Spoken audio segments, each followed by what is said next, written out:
सुमिरन से मिलती है बुराइयों पर जीत। पूज्य गुरु जी, पूज्य हजूर पिता संत डॉक्टर गुरमीत राम रहीम जी साहब फरमाते हैं कि संत पीर फकीर एक ही संदेश देते हैं कि प्रभु परमात्मा की भक्ति इबादत करो। हर समय एक ही चर्चा करते हैं कि अच्छे नेक कर्म करो, सिमरन करो। सिमरन करने से इंसान अपने अंदर की बुराइयां, अंदर के बुरे विचारों, पाप कर्मों पर जीत हासिल कर सकता है और फिर बुरे विचार इंसान को अपने साथ चलने पर मजबूर नहीं करते। पूज्य गुरु जी फरमाते हैं कि हर इंसान को सुख मिले, शांति मिले और हर इंसान परमपिता परमात्मा की दया, मेहर, रहमत के लायक बने।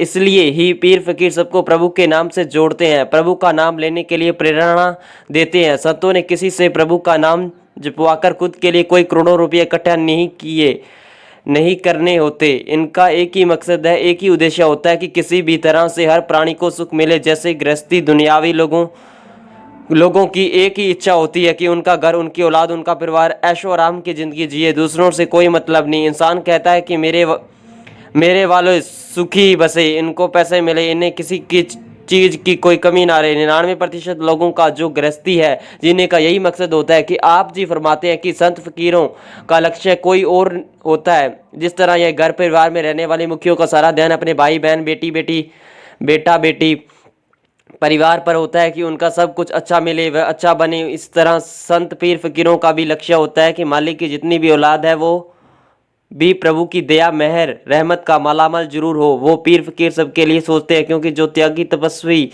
है उनका फर्ज यही होता है कि वह दूसरों का भला सोचे, खुद बेशक थोड़ा दुख उठाए लेकिन दूसरों का सुख पहुंचाए। जो ऐसा सोचते हैं, अमल करते हैं, यकीनन वो मालिक के बहुत प्यारे भक्त होते हैं। तो संत पीर फकीरों का यह लक्ष्य निशाना होता है कि सृष्टि का भला हो और हर प्राणी मालिक की दया दृष्टि से, दया रहमत से खुशियां हासिल करे। गम, चिंता, परेशानियां लोगों को न हो, उनको बर्दाश्त शक्ति बढ़े, ताकि आपसे झगड़े में आपसी झगड़े ना हो, ईर्ष्या नफरत ना हो, कोई किसी की टांग खचाई ना करे।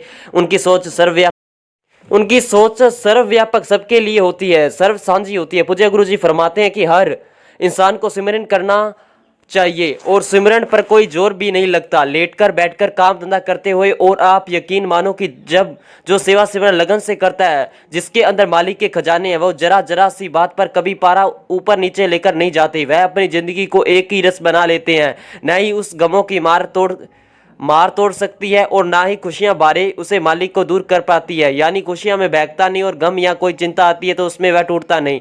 मालिक की दया दृष्टि से, रहमो करम से वह हमेशा आगे बढ़ता रहता है। वह प्रभु से को मांगता हुआ, प्रभु की खलकत का भला मांगता हुआ कदम आगे बढ़ाता है और एक दिन यहाँ वहाँ दोनों जानों में खुशियां का हकदार बन जाता है। धन धन सतगुरु तेरा ही आसरा। आज के शानदार अनमोल वचन के साथ